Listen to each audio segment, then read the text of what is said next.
Reggie Jackson has made his return. He came back versus Sacramento. The Pistons win that ball game, actually. Their lone win of this past week.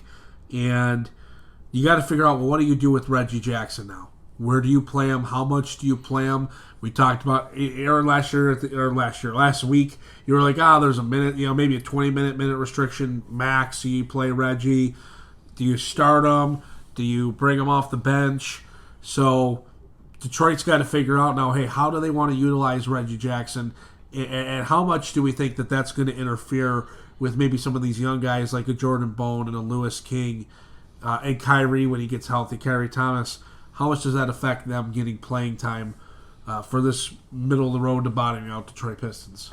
Yeah, again, I know I talked about it last week. I'm always going to be a supporter of Reggie Jackson because he has always been a good player when he is healthy. There's just no question about it.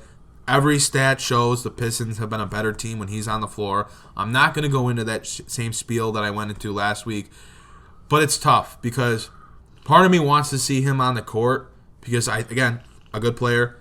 But if he's taking away minutes from a Jordan Bone, does that make the most sense?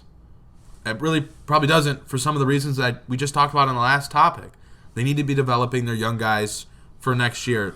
Now, something to consider is Jordan Bone's still on a two-way contract. He only has 45 days of NBA eligibility on a two-way contract. He's already used some of those days being up with the Pistons for as long as he has. So unless the Pistons are clearing a roster spot to bring him up to the roster, it doesn't necessarily seem that he's going to be up with the team the rest of the season or anything like that because they just don't have a spot for him right now, which means there still should be minutes for Reggie Jackson. I think there's minutes for Reggie Jackson either way. Derrick Rose has been playing way too much lately. He played 37 minutes against the Brooklyn Nets. 37 minutes against the Nets. Which is terrible. My goodness. For his health, for his value, for his longevity as a player, that's not a good decision, and that's not something that should happen.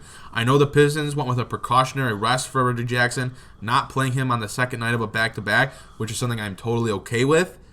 But with him back now, he should be taking some of those Rose minutes. If there were minutes on the block for Tim Frazier, he should take those minutes. And then, whatever's left, Bruce Brown should get minutes at the one. If Jordan Bone's up with the team, even against the Nets with Jackson out and Tim Frazier not playing, Jordan Bone only got a few minutes in the first half. It's not like he got 15, 16, 17 minutes. He really didn't play all that much. So I'm not sure how much the Pistons are comfortable playing him this year. He played literally less than 3 minutes, so it's not like he was on the court for that long.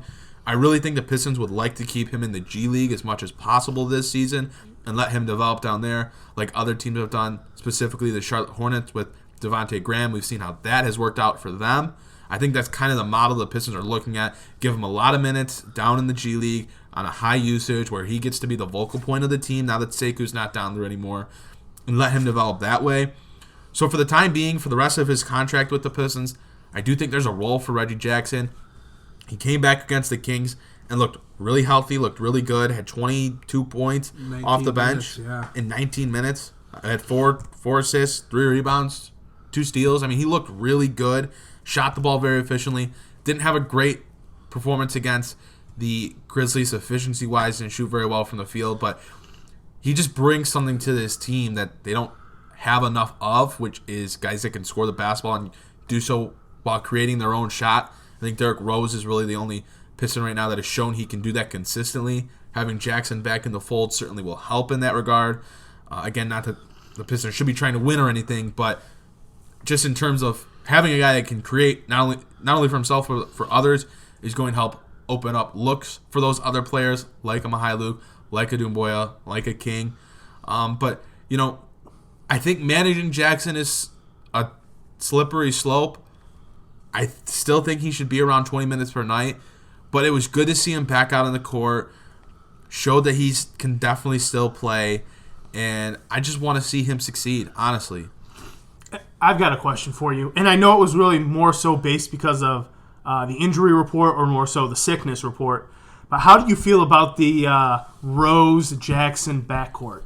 Yeah, I can't say that I was surprised by Dwayne Casey doing that. I certainly didn't expect it to happen in the first game that Reggie Jackson came back. But I don't know, man. They didn't really have many other guards available. They did not. Bruce was out. Yep. Tim Frazier, I think, played, but didn't. Tim Frazier's only going to do so much. Obviously, Luke was out. So I guess I'm fine with it, but it was certainly an interesting pairing. Did they definitely not look comfortable to start the game together? They did. Because they're both ball-dominant point guards. Yeah. That's just, it is what it is. They both need the ball to be able to make plays. That's how they operate individually. So did it seem like it was a little off? It did. But I just this team is such a weird mosh pit of players that don't really mix right now because everyone's hurt and you're playing a bunch of rookies and then a bunch of veterans that are still kind of trying to figure out where they belong in this league right now in Rose and Jackson, and so it's an interesting thing. It's very weird, but again, rooting for the best for Jackson right now. I mean, I agree. I enjoyed watching him back on the court. Absolutely, glad to see him playing well for being out for the whole year so far, essentially. Yeah, I'm still with you though. 20 minutes a game. I can't see him playing more than that, taking minutes away from anyone. Now, I agree, Jordan Bone, he probably won't be up here a ton more. And I'm fine with him getting a ton of minutes down in the G League, letting him develop that way. That's fine with me. But I don't want to see I don't want to see a ton of minutes taken away from Bruce Brown getting more time in at the point. You know what I mean? And I feel like if you're playing Jackson and Rose and they're splitting the minutes, that leaves less time for Bruce to really grow as a player. Because like we've said many times, and it seems quite apparent, is that his future is at point guard. And I want to see that development continue. So leaving Jackson around 20 minutes a game still leaves some minutes for Bruce to get that experience, to get that exposure at point guard. And that's what I want to see personally. But honestly, it was great to see Jackson back. It was good to see him healthy. I enjoyed watching him play.